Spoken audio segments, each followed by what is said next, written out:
السلام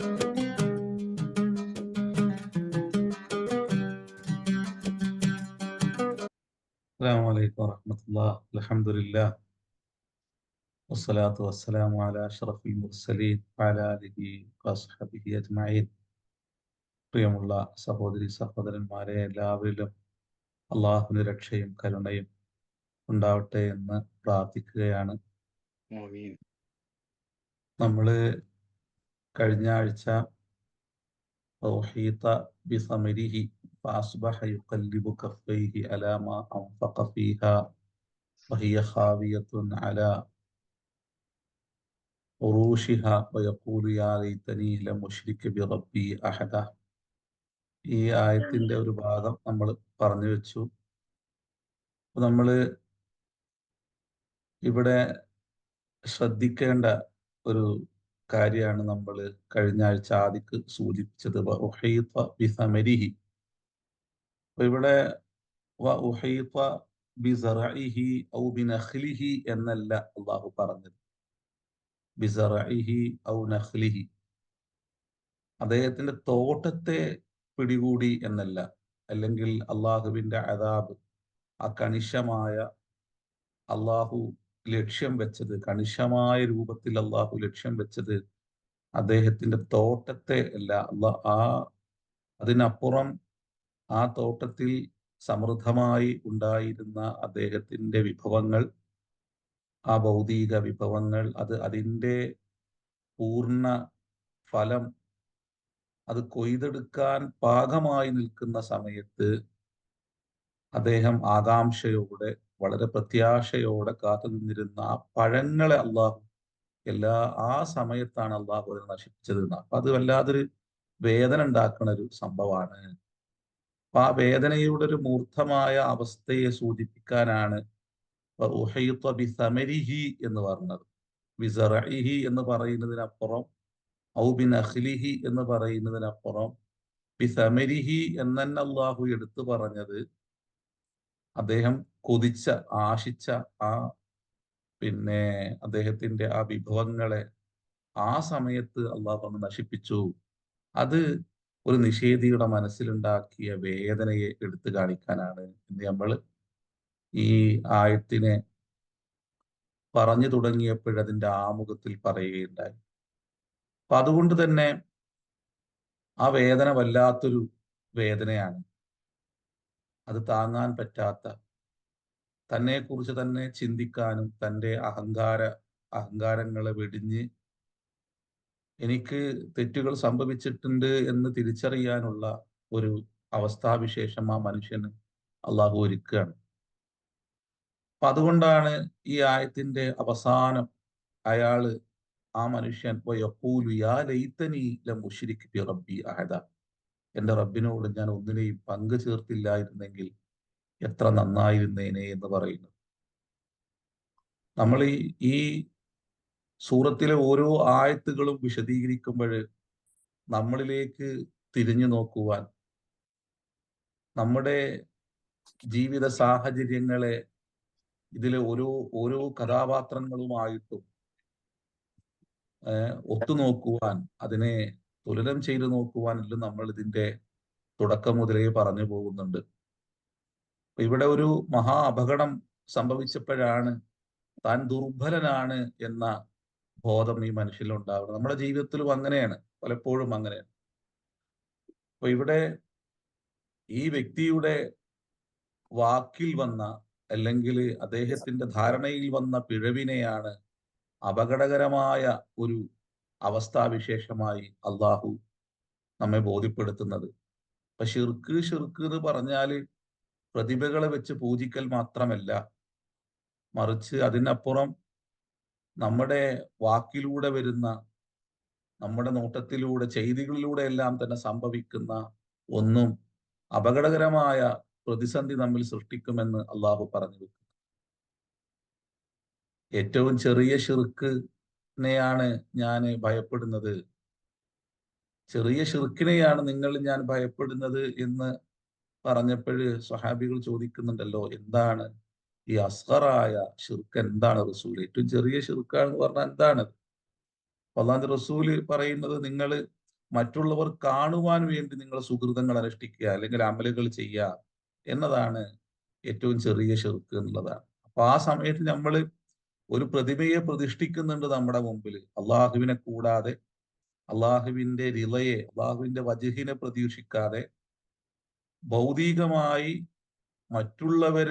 മറ്റുള്ളവരിൽ നിന്നും ഏതെങ്കിലും തരത്തിലുള്ള ആ, എന്താ പറയാ, പുകഴ്ത്തലോ അതല്ലെങ്കിൽ മറ്റെന്തെങ്കിലും ഭൗതികമായ കാര്യങ്ങൾ ലക്ഷ്യമാക്കിക്കൊണ്ടോ നമ്മൾ ഒരു കർമ്മം അനുഷ്ഠിക്കുമ്പോൾ, പ്രവർത്തിക്കുമ്പോൾ അത് ഷിർക്കാണ് എന്നുള്ളതാണ്. അത് നമ്മുടെ ഇന്നത് വ്യക്തിപരമായി അത് കൂടുതലാണ്. അതുപോലെ തന്നെ സാമൂഹികമായിട്ടും വളരെ കൂടുതലാണ്. അപ്പൊ നമ്മള് ചിലതെല്ലാം തന്നെ ആരൊക്കെയോ ബോധ്യപ്പെടുത്താനുള്ള ഓട്ടത്തിലാണ് ഇന്ന് മുസ്ലിം ഉമ്മത്ത് തന്നെ ഉള്ളത്. അപ്പൊ ഒരു വ്യക്തിയിൽ മാത്രമല്ല അത് ഒതുങ്ങി നിൽക്കുന്നത്, സമൂഹത്തിൽ തന്നെ ആ ഷിർക്കിന്റെ പ്രതിഫലനം അത് വളരെ വ്യാപകമാണ്. നമ്മൾ ഇതിന്റെ ഇടയിൽ പറയുണ്ടായി, നമ്മള് ഒരു 100 രൂപയുടെ ഒരു കിറ്റ് ഒരാൾക്ക് കൊടുക്കാന് നമ്മൾ 200 റുപ്യന്റെ ഫോട്ടോഗ്രാഫറെ കൊണ്ടുവന്നിട്ട് നമ്മൾ അത് ചെയ്യും. ആ 200 റുപ്യ അയാൾക്കനെ കൊടുത്താൽ മതി, പക്ഷെ നമ്മളത് ചെയ്യൂല. അപ്പൊ ആ രൂപത്തിലുള്ള വ്യാപകമായ തോതിലുള്ള ഒരു ഷിർക്ക് ഒരു സമൂഹത്തിൽ നടക്കുന്നുണ്ട്. അത് നമ്മൾ അതിൽ ജാഗ്രത ഉള്ളവരാകണം. അള്ളാഹുവിന്റെ റിളക്ക് വേണ്ടിയായിരിക്കണം ഓരോ പ്രവൃത്തിയും ഉണ്ടാവേണ്ടത്, ഓരോ കർമ്മങ്ങളും ഉണ്ടാവേണ്ടത്. അതിനപ്പുറം ഭൗതികമായ താല്പര്യങ്ങൾക്ക് വേണ്ടിയിട്ടോ അല്ലെങ്കിൽ നമ്മുടെ സ്വാർത്ഥപരമായ ചില സംഗതികളെ നേടിയെടുക്കാൻ വേണ്ടിയിട്ടോ ആണെങ്കിൽ അത് അള്ളാഹു ഇഷ്ടപ്പെടാത്ത ഒന്നാണ് എന്ന് തിരിച്ചറിയണമെന്ന് ഈ വ്യക്തിയുടെ സംഭവത്തെ എടുത്തുദ്ധരിക്കുന്നതിലൂടെ അള്ളാഹു നമ്മളെ ബോധ്യപ്പെടുത്തുന്നുണ്ട്. അല്ലെ? മനുഷ്യനെ അവന്റെ ആ ഒരു മഹാ പ്രതിസന്ധി, അപകടം അവന്റെ മുമ്പിൽ വന്ന് ഭവിക്കുമ്പോൾ മാത്രമാണ് ചില തിരിച്ചറിവുകൾ ഉണ്ടാകുക.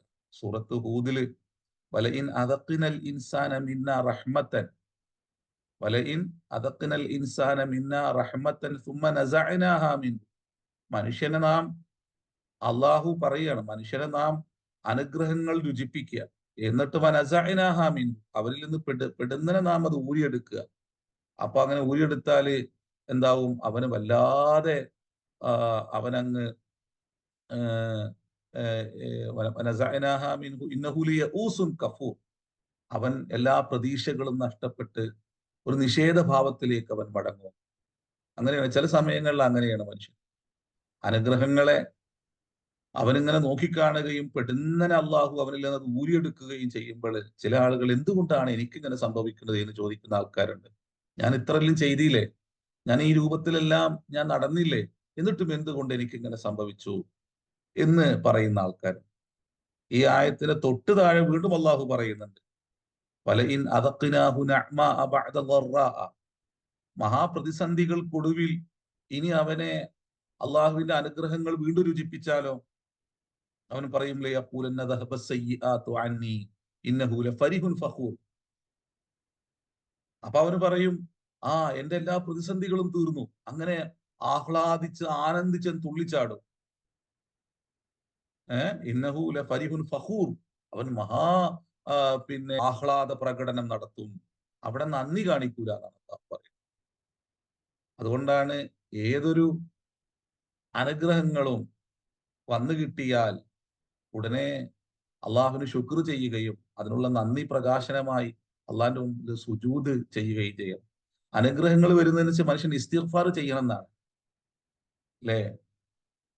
ആളുകളുടെ ഏറ്റവും വലിയ അനുഗ്രഹമായിട്ട് അമ്പിയാക്കന്മാര് കാണുന്നത് ഓരോ മനുഷ്യനും അവന്റെ സൃഷ്ടാവിലേക്ക് തിരിച്ചു വരുന്നതിനെയാണ്.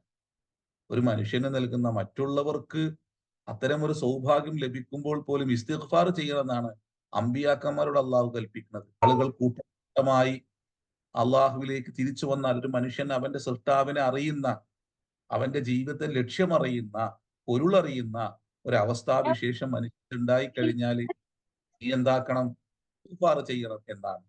അതിൽ ഏതെങ്കിലും തരത്തിലുള്ള ഒരു തെറ്റായ മാനസികാവസ്ഥയെ പുലർത്തുന്നതിന് പകരം എന്തോ ചെയ്തു, എന്തൊക്കെയോ സംഭവിച്ചു എന്ന് പറയുന്നതിനപ്പുറം അത് അള്ളാഹുവിന്റെ അനുഗ്രഹമാണ്, ദാനമാണ്, അള്ളാഹുവിന്റെ ഫضലാണ് എന്ന രൂപത്തിൽ അത്തരം മനുഷ്യരുടെ തിരിച്ചുവരവിനെ എല്ലാം നീ ആ രൂപത്തിൽ നോക്കിക്കാണണമെന്ന് അമ്പിയാക്കന്മാരോട് വരെ അള്ളാഹു കൽപ്പിക്കുന്നുണ്ട്. അപ്പൊ ജീവിതത്തിൽ മാറി മറിയുന്ന ദുഃഖങ്ങളിലും മാറി മറിയുന്ന ആ അനുഗ്രഹങ്ങളുടെ ഇടയിലും അള്ളാഹുവിനെ സ്തുതിക്കുവാനും ഇസ്തിഗ്ഫാർ ചെയ്യാനും മനുഷ്യന് സാധിക്കുന്നിടത്താണ് അവനൊരു പൂർണ്ണ മനുഷ്യനായി, അള്ളാഹുവിനെ അവന്റെ സ്രഷ്ടാവിനെ തിരിച്ചറിഞ്ഞവനായി, ജീവിതത്തിന്റെ തന്നെ താളത്തെ മനസ്സിലാക്കിയവനായിട്ട് അവൻ മാറുന്നത്. അപ്പോ ഇവിടെ എല്ലാ ദുഃഖങ്ങളും എല്ലാ സൗഭാഗ്യങ്ങളും എടുത്തു മാറ്റുകയും എല്ലാ ദുഃഖങ്ങളിലേക്കും ആ മനുഷ്യൻ കൂപ്പുകുത്തുകയും ചെയ്യുമ്പോൾ അയാൾ പറയുന്ന വർത്തമാനം വയഖൂലു യാ ലൈതനി ലം ഉശ്രിക് ബി റബ്ബി അഹദ, എന്റെ റബ്ബിനോട് ഞാൻ ഒന്നിനെയും പങ്കു ചേർത്തില്ലായിരുന്നെങ്കിൽ എത്ര നന്നായിരുന്നേനെ. അവിടെ ഇനി പറയാണ് വലം തകുല്ലഹു ലെ ഫിഅത്തുൻ, ഏഹ് വലം തകുല്ലഹു ഫിഅത്തുൻ യൻസുറൂനഹു മിൻ ദൂനില്ലാഹ്. അവിടെ വലം തകുല്ലഹു ഫിഅത്തുൻ ലൈസ ലദൈഹി അഅ്വാനുൻ നുസറാ, ലൈസ ലദൈഹി അഅ്വാന നുസറാ യദ്ഫഊന അൻഹു ഹാദല്ലദി ഹല്ല ബിഹി. അയാൾക്ക് മുകളിൽ വലം തകുല്ലഹു ഫിഅത്തുൻ അഥവാ ലൈസ ലദൈഹി നുസറ, അയാൾക്കൊരു സഹായികളെ അയാൾക്ക് കണ്ടെത്താൻ കഴിയുകയില്ല. അയാൾക്ക് അയാളുടെ ആ വിഷയത്തിൽ അയാളെ പിടികൂടിയ ആ അപകടങ്ങളിൽ അയാൾക്ക് വല്ലതും സഹായമായിട്ട് ഒരു കൈത്താങ്ങായി അയാൾക്ക് പിറകിൽ നിൽക്കുന്ന ഒരാളെയും അയാൾക്ക് കണ്ടെത്തുവാൻ കഴിയുകയില്ല. യദ്ഊനഹു അൻഹു ഹാദല്ലദി ഹല്ല ബിഹി, അയാൾക്ക് മുകളിൽ ആ വന്നു ഭവിച്ച ആ അപകടങ്ങളെ നീക്കിക്കൊടുക്കാൻ പ്രാപ്തമായ ഒരാളെയും അയാൾക്ക് കിട്ടുകയില്ല. വയംനഊന അൻഹുൽ അൽ ഖറാബ, അയാളുടെ ആ നഷ്ടപ്പെട്ട ഒന്നിനെ തിരിച്ചെടുക്കുവാനോ അതിനെ തടയുവാനോ പറ്റിയ ആരെയും അയാൾക്ക് ലം തകുല്ലഹു ഫിഅത്തുൻ യൻസുറൂനഹു, അയാളെ സഹായിക്കുന്ന ആരും ആ സമയത്ത് അയാൾക്കുണ്ടായില്ല മിൻ ദൂനില്ല, അള്ളാഹുവിനെ കൂടാതെ. അള്ളാഹു മാത്രമാണ് ഏത് പ്രതിസന്ധിയിലും ഒരു മനുഷ്യന്റെ പിന്നെ കൂടെ ഉണ്ടാകുക എന്നൊരു ബോധം മനുഷ്യനിൽ ഉണ്ടാകണം. വമാക്കാന മുൻതസിറ ലാ യജൂസു ലഹുൽ ഇന്തിസാറു ലിമാദ, എന്തുകൊണ്ടാണ് ഇവിടെ മുഫസ്സിരീങ്ങൾ ഈ വചനത്തെ ഇവിടെ പിന്നെ ഇമാം ഷഅറാബി ഈ ആയത്തിനെ വ്യാഖ്യാനിച്ചുകൊണ്ട് വമാക്കാന മുൻതസിറ ലാ യജൂസു ലഹുൽ ഇന്തിസാറു, അങ്ങനെ ആരെങ്കിലും ഉണ്ടെങ്കിൽ തന്നെ അയാൾ ഒരു നിലക്കും സഹായിക്കാൻ സാധ്യമല്ല. എന്തുകൊണ്ടെന്നാൽ ഉനാലിക്കൽ വലായത്തു, കാരണം അള്ളാഹുവാണ് ഏത് പ്രതിസന്ധികളെയും തടുക്കുവാനും ഏത് അപകടങ്ങളെയും ഇല്ലായ്മ ചെയ്യുവാനും കഴിവുറ്റവൻ അള്ളാഹുവാണ് എന്നുള്ളതാണ്. കാരണം ഈ ശിക്ഷകളൊന്നും തന്നെ മനുഷ്യന്റെ പരിധിയിൽ പെടുന്നതല്ല. അത് മുകളിൽ നിന്നും അവൻ ഓർക്കാത്തൊരു സമയം, അവൻ പ്രതീക്ഷിക്കാത്തൊരു സമയം അവന്റെ മുകളിൽ ഭവിക്കുന്ന, അവൻ ഒരിക്കലും പ്രതീക്ഷിക്കാതെ സംഭവിക്കുന്ന ഒരു മഹാ അപകടമാണ്. അത് തടയുവാൻ അല്ലെങ്കിൽ സഹായിയായി നിൽക്കുവാൻ, അവന്റെ മുകളിൽ സംഭവിച്ച അപകടത്തെ തടഞ്ഞു നിർത്തുവാൻ അള്ളാഹുവിനല്ലാതെ മറ്റാർക്കും കഴിയില്ല. കാരണം ഹുനാലിക്കൽ വലായത്തു ലില്ലാഹിൽ ഹഖ്. അപ്പൊ ഇവിടെ ഹുനാലിക്ക എന്ന ഒരു പ്രയോഗം നടത്തുന്നുണ്ട്. എന്തുകൊണ്ടാണ് ഹുനാലിക്ക എന്നൊരു പ്രയോഗം? വിശുദ്ധ ഖുർആനില് ഇത് ചില വിഷയങ്ങൾ നടക്കുമ്പോൾ, ചില അപകടങ്ങൾ നടക്കുമ്പോൾ അവിടെ ഒരു അദ്ഭുത സംഭവമായി അതിനെ എടുത്തു കാണിക്കാനാണ് ഹുനാലിക്ക എന്ന വാക്ക് ഖുർആനിൽ ഉപയോഗിക്കുന്നത്. കാരണം ഇവിടെ ഒരു മനുഷ്യൻ അഹങ്കരിക്കുന്നു, ധിക്കരിക്കുന്നു, മരണാനന്തര ജീവിതത്തെ നിഷേധിക്കുന്നു, ഞാൻ കഴിവുറ്റവനാണെന്ന് പറയുന്നു, ഞാനെന്ന് പറയുന്ന അയാളുടെ ആ ഭാവത്തെ പ്രകടിപ്പിക്കുന്നു, സമ്പാദ്യത്തെയും അതുപോലെ തന്നെ സന്താന സൗഭാഗ്യത്തെയും മഹത്തരമായി അയാൾ അവതരിപ്പിക്കുന്നു. അങ്ങനെ ഒരു മനുഷ്യനെ, മുമ്പിൽ നിൽക്കുന്ന ഒരു പാവപ്പെട്ട മനുഷ്യനെ അതിലൂടെ നിന്ദിക്കുന്നു, ഇതൊന്നും നിനക്കില്ല എന്ന് പറയുന്നു. അങ്ങനെ അയാളുടെ ആ ഭാവം ഇങ്ങനെ മൂർത്ത് അതിന്റെ ഒരു ഉച്ചിയിലെത്തി നിൽക്കുന്ന സമയത്ത് അതെല്ലാം അങ്ങ് എടുത്തു മാറ്റുമ്പോൾ അള്ളാഹു ആ സംഭവത്തെ ഒരു അദ്ഭുത സംഭവമായിട്ട് അള്ളാഹു പിന്നീട് നമുക്ക് മുമ്പിൽ പറയാം. വഹുനാലിക്ക, എല്ലാം കൊയ്തെടുക്കുവാൻ എല്ലാ സൗഭാഗ്യങ്ങൾക്കിടയിലും നിൽക്കുമ്പോൾ അതങ്ങ് അള്ളാഹു അങ്ങ് എടുത്തു മാറ്റുമ്പോൾ അതൊരു വല്ലാത്തൊരു അത്ഭുത സംഭവം തന്നെയാണ്. മനുഷ്യൻ പ്രതീക്ഷിക്കാതെ സംഭവിക്കുമ്പോൾ ആരാണ് ഇതെല്ലാം പെടുന്നതിനെ അവരിലേക്ക് കടന്നു വന്ന് ഇതെല്ലാം ചെയ്യുന്നത്?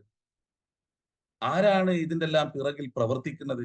അപ്പൊ ഒരു ഒരു അദ്ഭുത സംഭവമായിട്ട് ആ വിഷയത്തെ തന്നെ എടുത്തു കാണിക്കാനാണ് ഹുനാലിക്ക എന്ന വാക്ക് ഉപയോഗിക്കുന്നത്. ഖുർആനില് സക്കരിയ അലൈഹിസ്സലാമുമായിട്ട് ബന്ധപ്പെട്ട് ഇങ്ങനൊരു പ്രയോഗം നമുക്ക് കാണാൻ പറ്റും. അതായത് ഏഹ്, അദ്ദേഹം മറിയം ബീവിയെ എടുത്ത് വളർത്തുകയും അവർക്ക് സമയാസമയം ആവശ്യമുള്ള ഭക്ഷണങ്ങൾ കൊണ്ടുപോയി നൽകുകയും അവരെ ഇടയ്ക്കിടെ അവര് സന്ദർശിക്കുകയും ചെയ്തുകൊണ്ടിരിക്കെ ഒരു ദിവസം മറിയം ബീവിയുടെ അടുക്കലേക്ക് സക്കരിയ നബി കടന്നു ചെല്ലുകയാണ്. അപ്പോ ആ കടന്നു ചെല്ലുന്ന സമയത്ത് കാലയാ മറിയമു, അദ്ദേഹം ആ മറിയം ബീവിയുടെ മുമ്പില് ഏഹ്, അവിടെ ആ പട്ടണത്തിലില്ലാത്ത, അദ്ദേഹം അന്നേ വരെ കാണാത്ത കുറെ പഴങ്ങളെ മറിയം ബീവിയുടെ മുമ്പിൽ ഇങ്ങനെ കാണുകയാണ്. അവിടെ പെടുന്നനെ അദ്ദേഹം സ്തബ്ധനായി പോവുകയാണ്. അദ്ദേഹം അത്ഭുതപ്പെട്ടുകൊണ്ട് ചോദിക്കുകയാണ്, എന്താണ്? "ഖാലയാ മറിയമു, അല്ലയോ മറിയമേ, അന്നാ ലക്കി ഹാദാ, ഇതിൽ എവിടുന്നാണ് നിനക്ക് ലഭിച്ചത്?"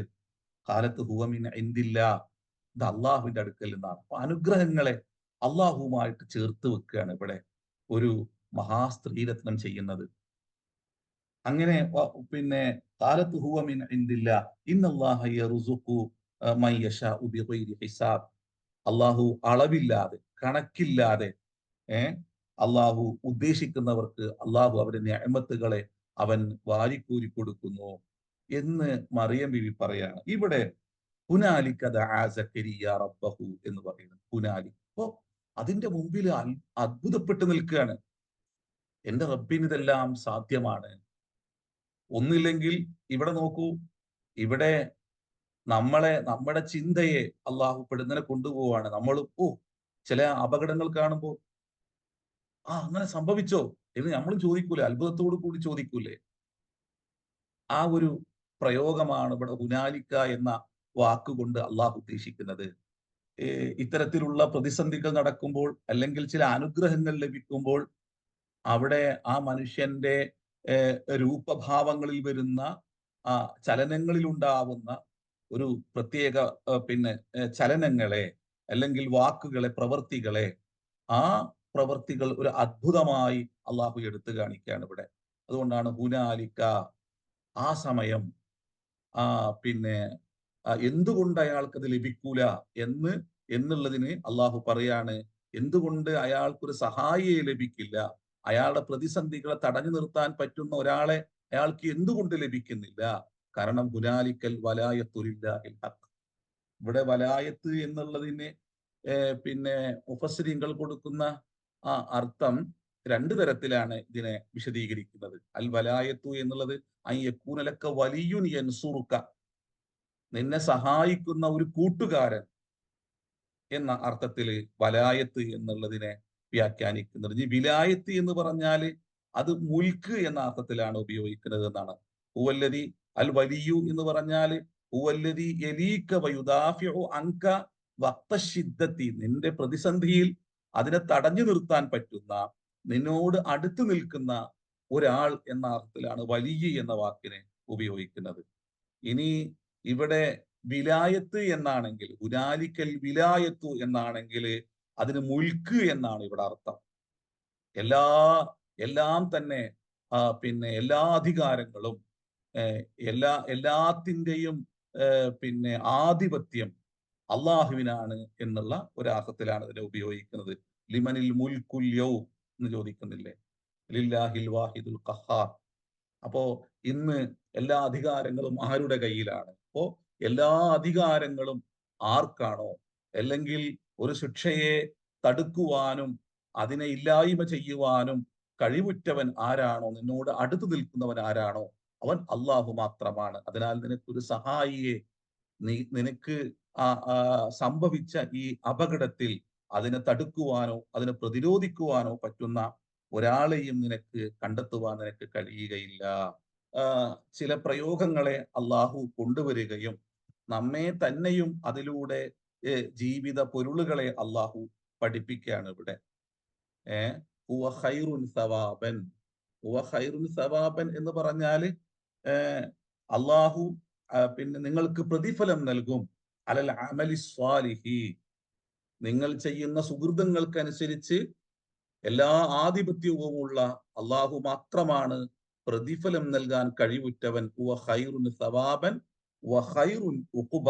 വ ഖൈറുൻ ഉഖുബ എന്നാല് പിന്നെ ബിർറിസ്ഖി ത്വയ്യിബി ഫി ജന്നത്തിൽ ഖുൽദി എന്നാണ് ഇവിടെ മുഫസ്സിരീങ്ങൾ അർത്ഥം പറയുന്നത്. അതായത് പിന്നെ നിങ്ങളുടെ പ്രവർത്തികൾക്ക് ഏറ്റവും നല്ല സമ്മാനം നൽകുവാൻ അന്ത്യനാളിൽ പിന്നെ സ്ഥായിയായ സ്വർഗീയ ലോകത്ത് നിങ്ങൾക്ക് നിങ്ങൾ അനുഷ്ഠിക്കുന്ന പ്രവൃത്തികൾക്ക് അല്ലെങ്കിൽ ചെയ്തികൾക്ക് പ്രതിഫലം നൽകാൻ കഴിവുറ്റവനും അള്ളാഹു മാത്രമാണ്. ഹുനാലിക്കൽ വലായത്തു ലില്ലാഹിൽ ഹഖ് ഹുവ ഖൈറുൻ സവാബൻ. അവനാണ് നിങ്ങൾക്ക് പ്രതിഫലം നൽകാൻ ഏറ്റവും ഉത്തമനായവൻ. വ ഖൈറുൻ ഉഖ്ബ. അന്ത്യനാളിൽ നിങ്ങൾക്ക് നിങ്ങളുടെ പ്രവർത്തികൾക്ക് ഏറ്റവും നല്ല പ്രതിഫലം തിരിച്ചു നൽകുവാനും കഴിവ് അർഹതപ്പെട്ടവൻ അല്ലെങ്കിൽ ഉത്തമനായവൻ അള്ളാഹു മാത്രമാണ്. ഇതാണ് വ ഖൈറുൻ ഉഖ്ബ എന്ന് പറയുന്നത്. അപ്പോൾ ഇവിടെ ഒരു നിഷേധിയുടെ അന്ത്യത്തെ അള്ളാഹു എടുത്തു കാണിക്കുകയാണ്.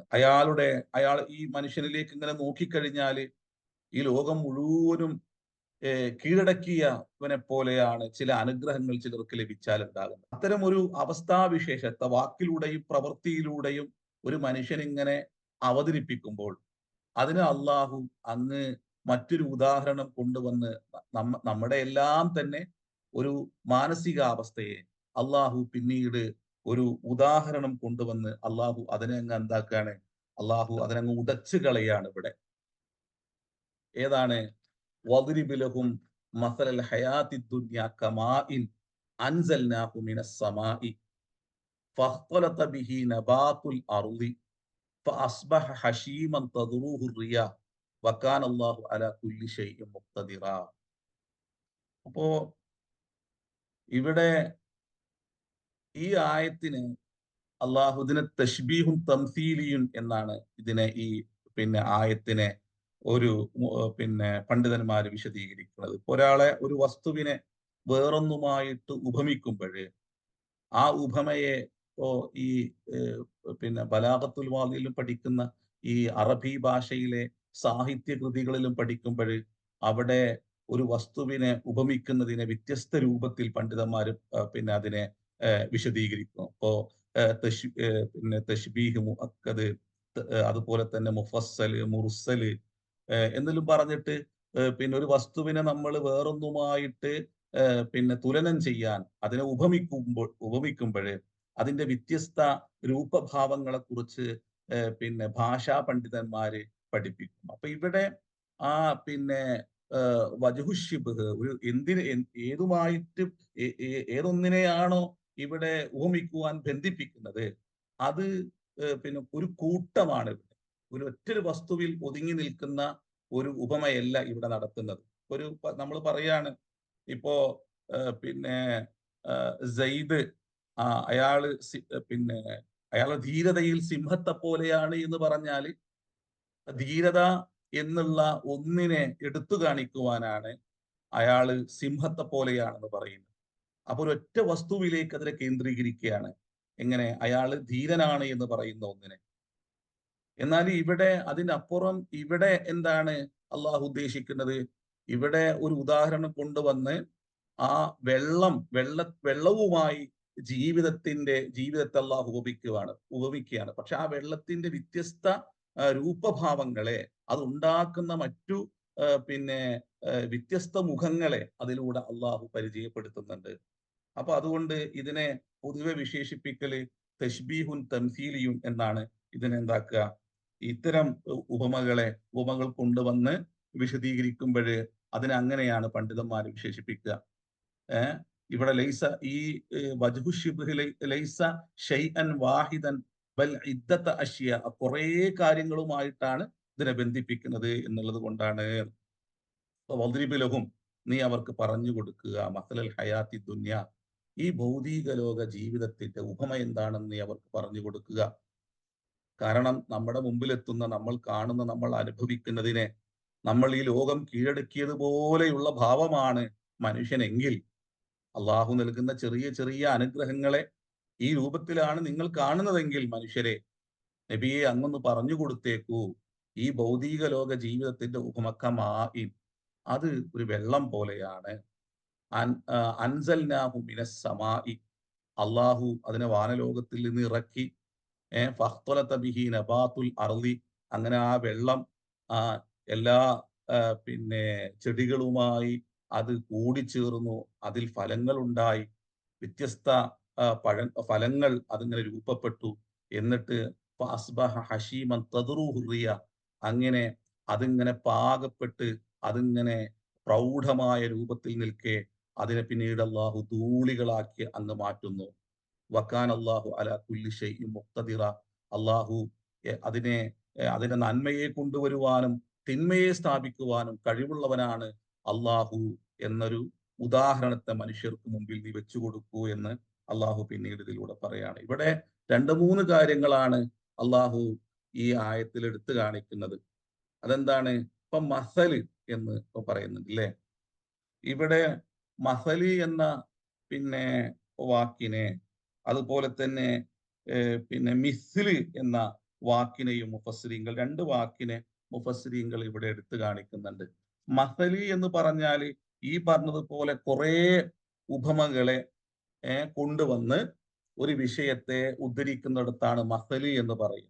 മിസ്ലി എന്ന് പറഞ്ഞാൽ ഒരൊറ്റൊരു പിന്നെ എന്താ പറയാ, ഒരു വിഷയത്തെ മാത്രം ഒരു വ്യക്തിയിലേക്ക് ഒരു പിന്നെ ചേർത്ത് വെക്കുന്നതിനെയാണ് മിസ്ലി എന്ന് പറയാ. ഹാദ പിന്നെ മിസ്ല ഹാദ, ഇത് അതുപോലെയാണെന്ന് പറഞ്ഞാൽ അത് ഒരൊറ്റൊരു ഒരു ഒരു എന്താ ഒരു ഉപമ മാത്രമാണ് അതുമായി ചേർത്ത് വെക്കുന്നത്. എന്നാലും മസലി എന്ന് പറഞ്ഞാൽ അതിൽ ധാരാളം സംഗതികളെ ചേർത്ത് വെക്കുന്നു എന്ന ഒരു വലിയൊരു ആശയത്തെയും കൊണ്ടുവരുന്നു. അപ്പൊ അതുകൊണ്ട് അള്ളാഹുവിനെ നിങ്ങൾ പല തെളിരിപൂലില്ലാഹിൽ അംസാല, അള്ളാഹുവിനെ നിങ്ങൾ ഒരൊറ്റ ഒന്നുമായിട്ട് നിങ്ങൾ അള്ളാഹുവിനെ ഉപമിക്കരുത്. അള്ളാഹുവിന് ധാരാളം മസലുകൾ ഉണ്ട്, അതുകൊണ്ട് ഒരൊറ്റ ഒന്നുമായിട്ട് അള്ളാഹുവിനെ നിങ്ങൾ ഉപമിക്കരുത് എന്ന് പിന്നെ അള്ളാഹു തന്നെ സൂചിപ്പിക്കുന്ന ഒരു വിഷയത്തെ കൂടി ഇവിടെ മസല് അതുപോലെ തന്നെ മിസ്ലി എന്ന് പറയുന്ന രണ്ട് വാക്കിനെ വിശദീകരിച്ചുകൊണ്ട് പണ്ഡിതന്മാര് സൂചിപ്പിക്കുന്നുണ്ട്. അപ്പോ പിന്നെ ദുന്യ എന്ന വാക്ക് അല്ലെ, ഇവിടെ കണ്ടില്ല നിങ്ങള്, വദ്രിബ് ലഹും മസൽ ഹയാത്തി ദുന്യ. ഇവിടെ എന്തുകൊണ്ടാണ് ദുന്യ എന്ന വാക്ക് ഉപയോഗിച്ചത്? അത് അതിന്റെ നിസാരതയെ സൂചിപ്പിക്കാൻ വേണ്ടിയിട്ടാണ്.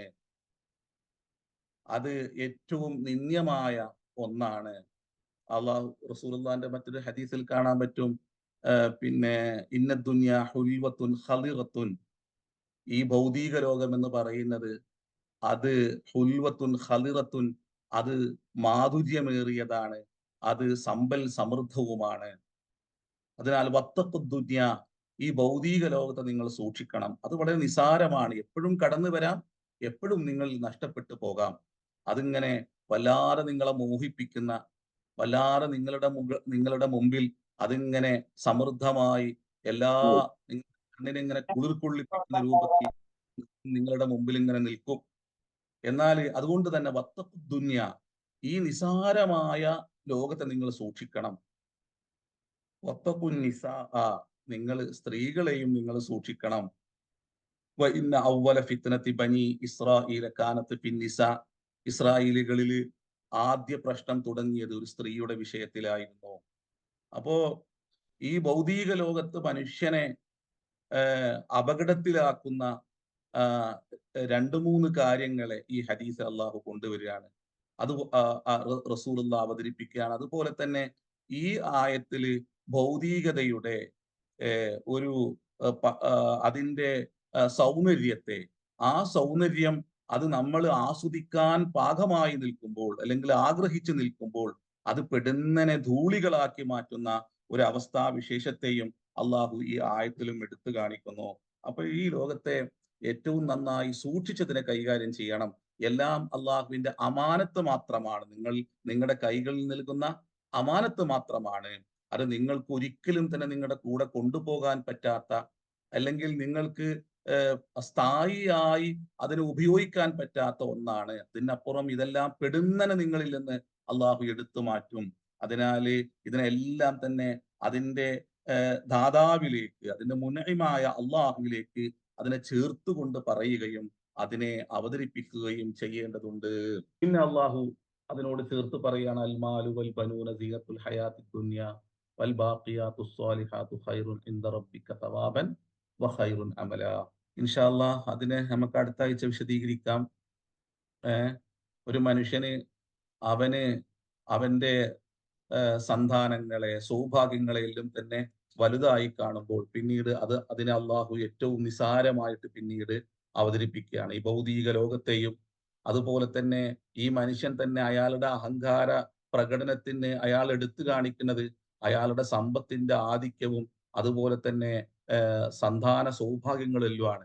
എന്നാല് മനുഷ്യൻ അവന്റെ അഹങ്കാരത്തിനായി എടുത്തു കാണിക്കുന്ന ഈ സമ്പാദ്യങ്ങളും സന്താന സൗഭാഗ്യങ്ങളുമെല്ലാം തന്നെ അള്ളാഹുവിന്റെ ദൃഷ്ടിയിൽ എന്താണ് എന്ന് പിന്നീട് ഈ വ്യക്തിയെയും അതുപോലെ ചിന്തിക്കുന്ന മനുഷ്യരെയും പിന്നീട് അള്ളാഹു പഠിപ്പിക്കുകയാണ് അതിനോട് ചേർന്ന് വരുന്ന ആയത്തിൽ.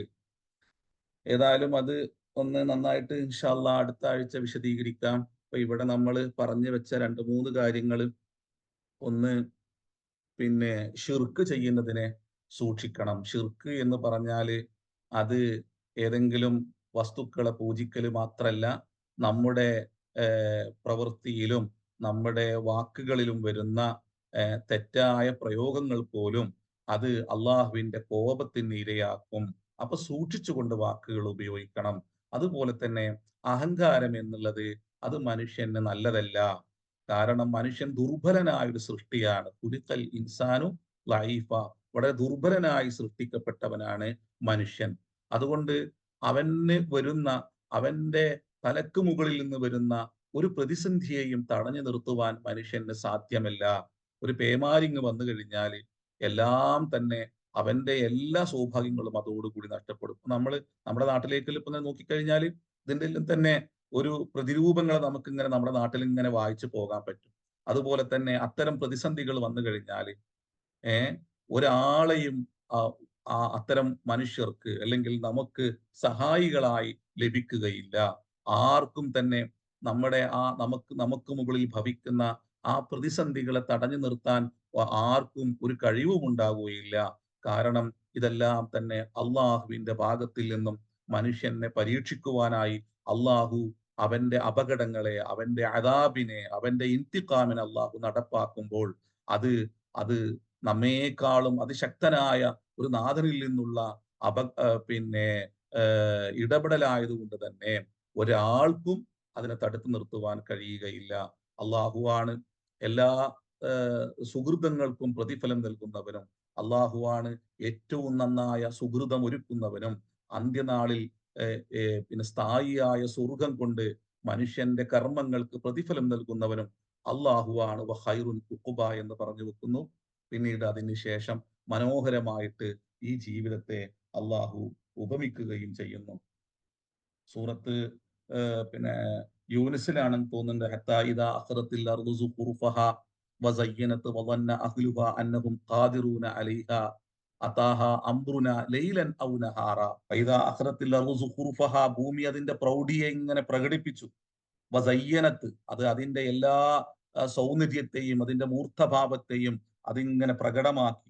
വദന്ന അഹ്ലുഹ, അങ്ങനെ ആ ഭൗതിക വിഭവങ്ങളുടെ അഹ്ലുകാര് അവർ അവർ അവരിങ്ങനെ മനസ്സിലാക്കി, അന്നഹും ഖാദിറൂന അലിഹ, നമുക്ക് നാളെയോ മറ്റന്നാളെല്ലാം തന്നെ ഇതിന്റെ വിഭവ സമാഹരണം നടത്തി നമുക്ക് കോടീശ്വരന്മാരാകാം എന്നിങ്ങനെ ധരിച്ചിരിക്കുമ്പോൾ അതാഹ അംറുന ലൈലൻ ഔ നഹാറ, ഒരു രാവിലോ ഒരു പകലിലോ അള്ളാഹുവിന്റെ ശിക്ഷ ഇറങ്ങുകയും ഫജഅൽനാഹ ഹസീദ, അത് പിന്നെ കൊയ്തെടുത്ത ഒന്നുമില്ലാത്ത ഒരു മൈതാനം പോലെയാക്കി അള്ളാഹു അതിനങ്ങ് മാറ്റാണ്. കഅല്ലം തഗ്ന ബിൽ അംസ്, ഇന്നലെ അവിടെ ഉണ്ടായിട്ടില്ല എന്ന രൂപത്തിലുള്ള ഒരു ഇടപെടൽ, അങ്ങനെ ഒരു സംഭവേ അവിടെ ഉണ്ടായിട്ടില്ല എന്ന രൂപേണ അള്ളാഹു അതിന്റെ മുകളിൽ അള്ളാഹുവിന്റെ അപകടം അങ്ങ് കൊണ്ടുവന്ന് അള്ളാഹുവിന്റെ ഇന്തിഖാമിനെ, അള്ളാഹുവിന്റെ ശിക്ഷയെ അല്ലെങ്കിൽ അള്ളാഹുവിന്റെ അദാബിനെ കൊണ്ടുവന്ന് അതിനെ അങ്ങ് നശിപ്പിക്കുന്ന ഒരു അവസ്ഥാവിശേഷം ഉണ്ടാകുക.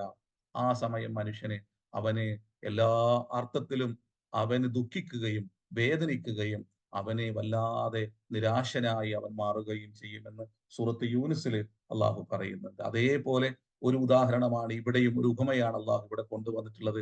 വദ്രിബ് ലഹും മസൽ ഹയാത്തി ദുനിയ കമാഇൻ അൻസൽനാഹു മിനസ്സമാഇ ഫഖ്തലത ബിഹി നബാതുൽ അർദി ഫഅസ്ബഹ ഹശീമൻ തദ്റുഹു റിയാ വകാന അല്ലാഹു അലാ കുല്ലി ഷൈഇൻ മുഖ്തദിറ. അള്ളാഹു എല്ലാത്തിനും കഴിവാക്കാൻ, അല്ലാഹു അലാ കുല്ലി ഷൈഇൻ അലാ ദഹാബിൻ ലഖാദിറുൻ. നിങ്ങൾ അനുഭവിക്കുന്ന എല്ലാത്തിനെയും കൊണ്ടുപോവാൻ ഞാൻ കഴിവുറ്റവനാണ്. അഖ്തദിറു അലൽ ഈജാദി വൽ ഇഅദാദ്, ഉണ്ടാക്കുവാനും അതിനെ നിലനിർത്തിയ ഒന്നിനെ ഇല്ലായ്മ ചെയ്യുവാനും കഴിവുള്ളവനാണ് ഞാൻ എന്ന ശക്തമായ ഒരു താക്കീത് വക്കാൻ അല്ലാഹു അലാ കുല്ലി ഷൈഇൻ മുഖ്തദിറ എന്ന ആ ആയത്തിനെ അവസാനിപ്പിച്ചുകൊണ്ട് അള്ളാഹു അത്തരത്തിലുള്ള ഒരു താക്കീത് കൂടി അള്ളാഹു നൽകുകയാണ്. ഏതായാലും ഇന്ന് പറഞ്ഞതിൽ എന്തെങ്കിലും സംശയം ഉണ്ടെങ്കിൽ ചോദിക്കാം. ഇൻഷാ അല്ലാഹ് കുറച്ച് സമയമുണ്ട്. നാസർ സാഹിബ്, പിന്നെ ഷിർക്കുൽ അസ്ഗർ ഒന്ന് എക്സ്പ്ലെയിൻ ചെയ്യോ? അതിന്റെ ഹദീസ് ഒന്ന് പറയൂ. അത് അഹമ്മദ് ഉദ്ധരിക്കുന്ന ഹദീസാണ്. അഹമ്മദ്, ബൈഹഖി എല്ലാം തന്നെ, പിന്നെ ബഗ്വി എല്ലാം ഈ ഹദീസ് ഉദ്ധരിക്കുന്നുണ്ട്. അതിങ്ങനെയാണ്: ഇന്ന അഖ്വഫമാ അഖാഫു അലൈക്കും അശ്ശിർക്കുൽ അസ്ഗറു, ഏറ്റവും ചെറിയ ഷിർക്കിനെ ഞാൻ ഭയപ്പെടുന്നു. ഖാലു വമശ്ശിർക്കുൽ അസ്ഗറു യാ റസൂലല്ലാഹ്, എന്താണ് ഏറ്റവും ചെറിയ ഷിർക്ക് റസൂലേ? അപ്പൊ ഖാല റസൂലുള്ളാഹി സ്വല്ലല്ലാഹു അലൈഹി വസല്ലം, റസൂൽ അരിയാഉ, മറ്റുള്ളവർ കാണാൻ വേണ്ടിയിട്ട് നിങ്ങൾ കർമ്മത്തെ അനുഷ്ഠിക്കലാണ്. എന്നിട്ട് ആ ഹദീസിൽ തന്നെ കാണാൻ പറ്റും, യഖൂലുല്ലാഹു അസ്സ വജല്ല ലഹും യൗമൽ ഖിയാമത്തി, അങ്ങനെ ഈ മറ്റുള്ളവർ കാണാൻ വേണ്ടി കർമ്മങ്ങൾ അനുഷ്ഠിക്കുന്ന ആളുകളോട് യൗമുൽ ഖിയാമയിൽ അള്ളാഹു പറയും, ഇദാ ജുസിയൻ നാസു ബിഅമാലിഹിം, ആളുകൾക്കെല്ലാം തന്നെ അവരുടെ പ്രവർത്തനങ്ങൾക്കനുസരിച്ച് അള്ളാഹു പിന്നെ അവരുടെ പ്രതിഫലം നൽകി കഴിഞ്ഞാൽ, ഇദ്ഹബു ഇലല്ലദീന കുൻതും തുറാഊന ഫിദ്ദുനിയ ഫൻദുറു ഹൽ തജിദൂന ഇൻദഹും പിന്നെ ജസാഅൻ, പിന്നെ അള്ളാഹു പറയും, ഇദ്ഹബു ഇലല്ലദീന കുൻതും തുറാഊന ഫിദ്ദുനിയ, ആരെ കാണിക്കാൻ വേണ്ടിയിട്ടാണോ നിങ്ങൾ ഭൗതിക ലോകത്ത് ഇതെല്ലാം ചെയ്തിരുന്നത്, അവരിലേക്ക് നിങ്ങൾ പോയിക്കൊള്ളുക. ഫൻദുറു, എന്നിട്ട് നിങ്ങൾ നോക്കൂ, ഹാൽ തജിദൂന ഇൻദഹും ജസാഅൻ, അവരിൽ നിന്ന് വല്ല പ്രതിഫലവും നിങ്ങൾക്ക് കിട്ടുന്നുണ്ടോ നിങ്ങൾ നോക്കിക്കോളീൻ. അപ്പോ ഇതൊരു അപകടകരമായ ഒരു സംഗതിയാണ്. നമ്മൾ ഈ ഷിർക്കിനെ നമ്മൾ പലപ്പോഴും നമ്മൾ മറ്റുള്ളവരെ പിന്നെ എന്തോ അപകടങ്ങൾ ചെയ്യുന്നു എന്ന രൂപത്തിലാണ് നമ്മൾ ഇങ്ങനെ പറഞ്ഞ് നമ്മൾ സ്വയം സമാധാനിക്കാൻ ശ്രമിക്കാറ്. പക്ഷേ നമ്മിലേക്ക് സൂക്ഷിച്ചു നോക്കേണ്ടതുണ്ട്. നമ്മുടെ ഓരോ പ്രവൃത്തിയിലേക്കും ഓരോ വാക്കിലേക്കും, അത് കൂട്ടം കൂടിയുള്ള പ്രവൃത്തിയാണെങ്കിലും ശരി, തനിച്ചുള്ള പ്രവൃത്തികളാണെങ്കിലും ശരി, നമ്മളത് വളരെ ശ്രദ്ധിക്കേണ്ടതുണ്ട്. അത് നദീർ സാഹിബ് പറഞ്ഞല്ല, പ്രസ്ഥാനങ്ങളും സംഘടനകളും അതിലേക്ക് പൂത്തുന്നു സൂചിപ്പിച്ചല്ലോ. പ്രസ്ഥാനങ്ങൾ എന്നുള്ളത് നിങ്ങൾ ഉപയോഗിച്ചേട്ടാ, ഞാൻ കൂട്ടങ്ങൾ അല്ല സോറി, അത് സംഘടനകൾ ചില വാക്ക് നമ്മളെ പിന്നെ സൂക്ഷിച്ചു ഉപയോഗിച്ചില്ലെങ്കിൽ വലിയ പ്രശ്നമാണ്. അത് പിന്നെ എന്താ പറയാ, മൂസാ നബി ഫിറഔന്റെ അടുക്കല് ചെന്ന് നിൽക്കുമ്പോൾ ഉപയോഗിക്കുന്ന ചില ശൈലികളുണ്ട്. അപ്പോ അത് നിങ്ങള് പിന്നെ മൂസാ നബി പിന്നെ ഫറോവനോട് ഇങ്ങനെ സംസാരിക്കുമ്പോഴേ,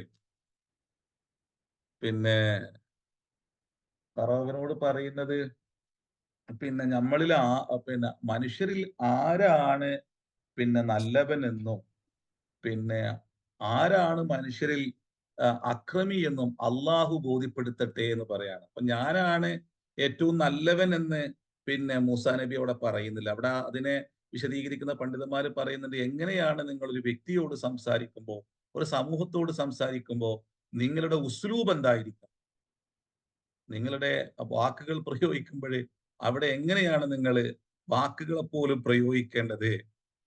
അപ്പൊ നമ്മൾ തന്നെ സ്വയം ഞങ്ങളാണ് എല്ലാത്തിനും നല്ലവരെന്ന് പറഞ്ഞാൽ മുമ്പിൽ നിൽക്കുന്നവർക്ക് ഭയങ്കര കോപിക്കാറ്. അപ്പൊ അത് അങ്ങനെ ഉപയോഗിക്കരുത്. അതിനപ്പുറം എല്ലാവരെയും ചേർത്ത് കൊണ്ടുള്ള ഒരു വാക്കായിരിക്കണം ഉപയോഗിക്കേണ്ടത്. മൂസാ നബിയിലൂടെ അള്ളാഹു അത്തരത്തിലുള്ള കുറെ കാര്യങ്ങൾ പഠിപ്പിക്കുന്നുണ്ട്. ധിക്കാരിയായ ഒരു മനുഷ്യനോട് സംസാരിക്കുന്ന പ്രവാചകൻ സ്വീകരിക്കുന്ന ശൈലികൾ, വാക്കുകൾ, പ്രയോഗങ്ങൾ, അതെല്ലാം നമ്മുടെ നാട്ടില് വളരെ ശ്രദ്ധയോടുകൂടി പിന്നെ പഠിച്ച് ഉപയോഗിക്കേണ്ടവരാണ്. പക്ഷെ നമ്മൾ ചില വാക്കുകൾ വെറുപ്പിക്കുകയാണ് ചെയ്യുക ആൾക്കാരെ. അപ്പൊ അത് വെറുപ്പിക്കുമ്പോഴേ എന്ത് സംഭവിക്കും എന്ന് വെച്ചാല് അത് നമ്മൾ പറയുന്നത് കേൾക്കാൻ ആരും ഉണ്ടാവില്ല. പിന്നെ അപ്പൊ നമ്മള് വളരെ സൂക്ഷിക്കണം. അപ്പൊ കൂട്ടങ്ങൾ എന്നെല്ലാം പറഞ്ഞാൽ മതി. ഇൻഷാ അല്ലാഹ്. അസ്സലാമലൈക്കും.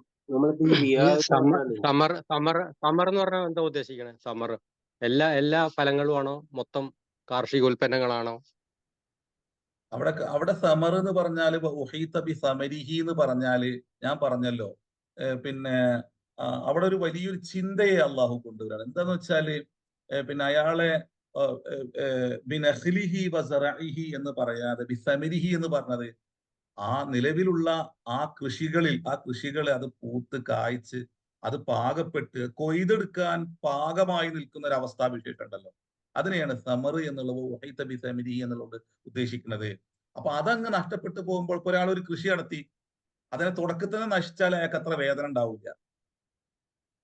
എന്നാല് അയാളിങ്ങനെ കുതിച്ചു നിൽക്കുകയാണ് അതിങ്ങനെ അങ്ങോട്ട് എടുത്ത് അതങ്ങ് ഉപയോഗിക്കാൻ. ഇപ്പോ പിന്നെ ഞാൻ ഈ ആയത്ത് ഊതുമ്പോൾ എപ്പോഴും പിന്നെ നമ്മളെ വയനാട്ടില് ഒരു കുറച്ച് വർഷം മുമ്പ് പിന്നെ പുത്തുമല ഒരു മലയിടിച്ചിൽ ഉണ്ടായില്ലേ, കുറെ ആൾക്കാർ മരിച്ചുപോയ. അപ്പോ എന്റെ എന്റെ ജ്യേഷ്ഠന്റെ ഭാര്യ വീട് അവിടെയാണ്. അപ്പൊ അത് ഏലത്തോട്ടായിരുന്നു ആ പ്രദേശം മുഴുവൻ, ഏലം. അപ്പൊ ആ വർഷമാണെങ്കിൽ അവിടെ ഏലത്തിന് ആ സമയത്ത് ഭയങ്കര വിലയാണ് ഉള്ളത്. അപ്പൊ അദ്ദേഹം നമ്മുടെ വീട്ടിൽ വന്ന് പിന്നെ അന്ന് പറഞ്ഞൊരു സംഭവം ഞാൻ എപ്പോഴും ഈ ആയത്ത് ഇങ്ങനെ ഓതുമ്പോഴേ പിന്നെ ഇങ്ങനെ ചിന്തിച്ചു പോകും. അപ്പോ അദ്ദേഹം അന്ന് വന്ന് പറഞ്ഞത്, ഞാൻ ഒരാഴ്ച മുമ്പ് ആ പ്രദേശം സന്ദർശിച്ചിരുന്നു. അപ്പോ ഞാൻ അദ്ദേഹത്തെ പോയി കണ്ട് വന്നതിന് ശേഷം അദ്ദേഹം നമ്മുടെ വീട്ടിൽ നമ്മളെ വീട്ടിൽ വന്നപ്പോ പറയാണ്, ഞങ്ങളെ പ്രദേശവാസികളെല്ലാം പിന്നെ പറയുന്നുണ്ട്, ഈ വർഷം നമ്മുടെ കൊയ്ത്തെടുത്ത് കഴിഞ്ഞാല് നമ്മൾ ഈ പ്രദേശവാസികൾ മുഴുവൻ കോടീശ്വരന്മാരാകും എന്നുള്ളതാണ് ഞങ്ങളുടെ കാഴ്ചപ്പാടിതാ. അദ്ദേഹം പറഞ്ഞൊരു വർത്താനാണ്. പക്ഷെ ഒരു സാധാരണ മനുഷ്യനാണ്. അവര് എല്ലാരും അന്നത്തെ ആ വിലയെ നോക്കിക്കൊണ്ടാണ് പറഞ്ഞത്. പക്ഷേ ഒരാഴ്ച കഴിഞ്ഞില്ല, അങ്ങനെ ഒരു സംഭവം തന്നെ. ഇപ്പൊ നമ്മൾ നേരത്തെ സൂറത്ത് പിന്നെ യൂനിസിൽ പറഞ്ഞില്ലേ, ആ ആയത്ത് പോലെയാണ് അവിടെ ഉണ്ടായത്. നിങ്ങൾ അവിടെ പോയി കഴിഞ്ഞാൽ അങ്ങനെ ഒരു സമൂഹം അവിടെ ജീവിച്ചിരുന്നോ? അങ്ങനെ അവരിത് പറഞ്ഞുകൊണ്ട് സംഭവിച്ചതല്ലട്ടെ ഞാൻ പറഞ്ഞത്. പക്ഷേ അള്ളാഹു ഇതിനെങ്ങനെ പറയുമ്പോൾ സമരിഹി എന്ന് പറയുമ്പോൾ ആ സമറ് എന്നുള്ളത് കൊണ്ട് അവിടെ ഉദ്ദേശിക്കുന്നത് അതെല്ലാം വളർന്ന് പാകമായി അതിന്റെ എല്ലാ വിഭവങ്ങളെയും പുറത്തു കൊണ്ടുവന്ന് അത് മനുഷ്യന്റെ കയ്യിലേക്ക് ഇങ്ങനെ വെച്ച് നീട്ടി, ഇതാ നീ നിന്റെ സൗഭാഗ്യങ്ങൾ ആസ്വദിച്ചു കൊള്ളൂ എന്ന് പറയുന്ന സമയത്ത് അതിനങ്ങ് ഒരു പ്രതിസന്ധി അങ്ങ് വലയം ചെയ്യുക, അതങ്ങ് ഇല്ലാതായി പോവുക. അത് ആ വ്യക്തിയിൽ ഉണ്ടാക്കുന്ന ഒരു മാനസിക പ്രതിസന്ധി ഉണ്ട്, ഒരു വേദന ഉണ്ട്, താങ്ങാൻ കഴിയാത്തൊരു ദുഃഖമുണ്ട്. ഇതിനെയാണ് അള്ളാഹു അതിനെ എടുത്തു കാണിക്കാനാണ് അള്ളാഹു അവിടെ പറഞ്ഞത്. ഫാക്കിഹത്തും സമറും തമ്മിൽ വ്യത്യാസം? ഫാക്കിഹത്ത് എന്ന് പറഞ്ഞ പിന്നെ സമർ എന്ന് പറഞ്ഞാൽ ഒരു വസ്തുവിൽ ആ സമയത്ത് നിൽക്കുന്ന പിന്നെ ഒരു പാകപ്പെട്ട് നിൽക്കുന്ന ഒന്നിനെയാണല്ലോ. ഫാക്കിഹത്ത് എന്ന് പറഞ്ഞാല് പാകപ്പെട്ട് നമ്മുടെ കയ്യിൽ നിൽക്കുന്ന ഒന്നിനെയാണ് ഫാക്കിഹത്ത് എന്ന് പറയാം. നമുക്ക് ഉപയോഗിക്കാൻ പറ്റുന്ന ഒന്നിനെ. ബി സമരിഹി എന്നുള്ള സമർ എന്നുള്ളത് അതിൽ നിന്ന് മനസ്സിലാകുന്ന ഒരു സംഗതി എന്താണെന്ന് വെച്ചാല്, നമ്മൾ നോക്കി നിൽക്കുന്ന ഒരു വസ്തുവിൽ പിന്നെ എന്താണ് പാകപ്പെട്ട് നിൽക്കുന്ന ഒന്നിനെ സമർ എന്നും, അത് പിന്നീട് അതിന് പിന്നെ നമ്മുടെ കൈകളിൽ എത്തുന്ന ഒന്നിനെ ഫാക്കിഹത്ത് എന്ന രൂപത്തിലായിരിക്കും അതിനെ പിന്നെ വിശദീകരിക്കുന്നത് എന്നാണ് എനിക്ക് തോന്നുന്നത്. എന്നാലും നമുക്കൊന്ന് പിന്നെ പഠിച്ചു നോക്കാം ഇൻഷാ അല്ലാഹ്. ഈ റിയാദ് ഉണ്ടല്ലോ, റിയാദ് അങ്ങനെയാണെങ്കിൽ ഇപ്പൊ നമുക്കിപ്പോ റിയായിൽ പെടാത്ത സംഗതി എന്താന്നുള്ളത്, പിന്നെ അത്രയും വലത് കൈ കൊടുക്കുന്ന ഇടത്ത് പോയി കാണാൻ പാടില്ല, ഇതൊക്കെ ഒരു താല്പര്യമാണ്. ശരിക്കും ഇപ്പൊ വലത് കൈ കൊടുക്കുന്ന ഇടത്ത് പോയി കാണാതിരിക്കുക എന്നുള്ളത് സംഭവ്യമല്ല. അപ്പൊ മൊത്തത്തിൽ അങ്ങനെ ഒരു എന്താ മനുഷ്യന് കഴിയാത്ത അല്ലെങ്കിൽ വളരെ അതിസൂക്ഷ്മമായ ഒരു പിന്നെ തഖ്വ ഉള്ള ആൾക്ക് മാത്രമേ ഇപ്പൊ ഈ റിയാദ് എന്നുള്ള സംഗതിയൊക്കെ റിയാദ് അല്ലാതെ ഈ സംഗതി സൽക്കർമ്മങ്ങളൊക്കെ ചെയ്യാൻ കഴിയുള്ളൂ. അത്രയും സങ്കീർണമാണോ ദീന്? അല്ല, ദീന് അങ്ങനെ സങ്കീർണമൊന്നുമല്ല. പിന്നെ ദീന് വളരെ പിന്നെ ദീനു യുസ്റുൻ വല ഉസ്റുൻ, ദീന് വളരെ എളുപ്പമാണ്. പിന്നെ അതൊരിക്കലും പിന്നെ ഒരു പ്രയാസവും ആർക്കും ഉണ്ടാക്കൂല. അപ്പൊ നമ്മള് ഇതിലൊരു വ്യക്തിയിലേക്ക് ചേർന്ന് നിൽക്കുന്ന ഒരു സംഗതിയാണ്. നമ്മളെ ഏതൊരു പ്രവൃത്തിയും അള്ളാഹുവിന്റെ വജഹ് ഉദ്ദേശിച്ചുകൊണ്ട് മാത്രമായിരിക്കണം എന്ന്. അപ്പൊ ഒരു അമല് പിന്നെ സ്വീകരിക്കാനുള്ള ഷർത്ത് എന്താ? അല്ല, അതായത് അമല് സ്വീകരിക്കാൻ ഞാൻ അതിന്റെ ഇടയില് പിന്നെ നിങ്ങൾ പറഞ്ഞുകൊണ്ടിരിക്കുന്ന ഇടയില് മൂപ്പര് ഈ പിന്നെ സമറും പിന്നെ അതുപോലെ തന്നെ ഫാക്കിഹത്തല്ലേ, അതിന്റെ ഇടയിൽ വ്യത്യാസം ഞാൻ പറഞ്ഞ പോലെ തന്നെ അൽഹംദുലില്ലാ അതിനെ വിശദീകരിക്കണം കേട്ടോ. പിന്നെ അതായത് പിന്നെ ഒരു വസ്തുവിൽ പാകപ്പെട്ട് നിൽക്കുന്ന ഒന്നും അതുപോലെ തന്നെ പിന്നീട് അത് പറിച്ചെടുത്ത് തിന്നുന്നതിനെ ഫാക്കിഹത്ത് എന്നാണ് പറയാ. അല്ലത്തി ഉക്കലു താസിജത്തൻ ഔ മുജഫഫത്തൻ എന്നാണ് പണ്ഡിതന്മാർ അതിനെ പറയുന്നത്. മാലിക് മാലിക് സാഹിബേ, നമ്മൾ ഉദ്ദേശിച്ചത് പോലെ തന്നെയാണ്. നമ്മൾ ആ ആയത്തിനെ നോക്കിയിട്ടാണ് നമ്മൾ അങ്ങനെ പറഞ്ഞത്. അപ്പൊ അതേപോലെ തന്നെയാണ് അതിനെ വിശദീകരിക്കുന്നത് കേട്ടോ. റിയാ ഇല്ലാതെ എന്തെങ്കിലും ചെയ്യാൻ പറ്റുമോ റിയാ ഇല്ലാതെ പിന്നെ നമുക്ക് വളരെ ലളിതമാവും ജീവിതം. അതില്ലാത്തൊരു മാനസികാവസ്ഥ വന്നു കഴിഞ്ഞാല് റിയാ ഇല്ലാതെ എന്തെങ്കിലും ചെയ്യാൻ പറ്റുമോ എന്ന് ചോദിച്ചാൽ നമ്മൾ ഏതൊരു പ്രവൃത്തിയും അത് അള്ളാഹുവിന്റെ വജഹ് ഉദ്ദേശിക്കാൻ കഴിയണം. അതുകൊണ്ട് അമല് സ്വീകരിക്കാനുള്ള ഷർത്ത് എന്താണ്? ഒന്ന്, അള്ളാഹുവിന്റെ റിള കാംക്ഷിക്കണം എന്നാണ്. മറ്റൊന്ന്, അത് പിന്നെ നുബുവത്തിന്റെ മൻഹജിനനുസരിച്ചായിരിക്കണം എന്നാണ്. ഇതാണ് അമല് സ്വീകരിക്കാനുള്ള രണ്ട് ഷർത്ത്. അപ്പൊ അള്ളാഹിന്റെ റിള കാംക്ഷിക്കുമ്പോൾ നിങ്ങൾ ഇനി ആൾക്കാരുടെ മുമ്പിൽ വെച്ച് നിങ്ങൾ കോടികൾ കൊടുത്താലും അള്ളാഹുവുമായിട്ടുള്ള ബന്ധം അത് പിന്നെ വളരെ സുദൃഢമാണെങ്കിൽ മറ്റൊരാളെ നോക്കുന്നോ അതിനെക്കുറിച്ച് എന്തെങ്കിലും പറയുന്നോ എന്നുള്ളത് എന്താവില്ല, ആ വ്യക്തിക്ക് ഒരിക്കലും തന്നെ അതൊരു പ്രശ്നമാകുകയില്ല. അപ്പൊ നമ്മളിലേക്ക് തന്നെ മടങ്ങിയാല് പിന്നെ നമുക്കത് തിരിയും. എങ്ങനെയൊക്കെയാണ് നമ്മളെ മനസ്സിന്റെ വിചാരങ്ങൾ എങ്ങനെയൊക്കെയാണ് കടന്നു പോണത് എന്നുള്ളത്. പിന്നെ അള്ളാഹു ഗഫൂർ റഹീമാണ്. പക്ഷെ നമ്മൾ സൂക്ഷിക്കുക. അള്ളാഹു നമ്മളെല്ലാം അനുഗ്രഹിക്കട്ടെ. നമ്മള് കേൾക്കുന്നതും പിന്നെ പറയുന്നതെല്ലാം അള്ളാഹു ഒരു സ്വാലിഹായ അമലായി സ്വീകരിക്കട്ടെ. അള്ളാഹു നമ്മളെ മനസ്സിനെയും ചിന്തയെയും പാകപ്പെടുത്തുകയും എല്ലാ പാപങ്ങളും അള്ളാഹു പുറത്തു നൽകുകയും നാളെ യൗമുൽ ഖിയാമയിലെ അമ്പിയാക്കന്മാരുടെ സ്വഹബത്തിലായി അള്ളാഹു നമ്മളെ ഉയർത്തെഴുന്നേൽപ്പിക്കുകയും നമ്മളെ മാതാപിതാക്കൾക്ക് അള്ളാഹു പുറത്തു കൊടുക്കുകയും ചെയ്യട്ടെ. റബ്ബനാ ആതിനാ ഹസനത്തൻ ഫിൽ ആഖിറതി ഹസനത്തൻ വഖിനാ അദാബന്നാർ.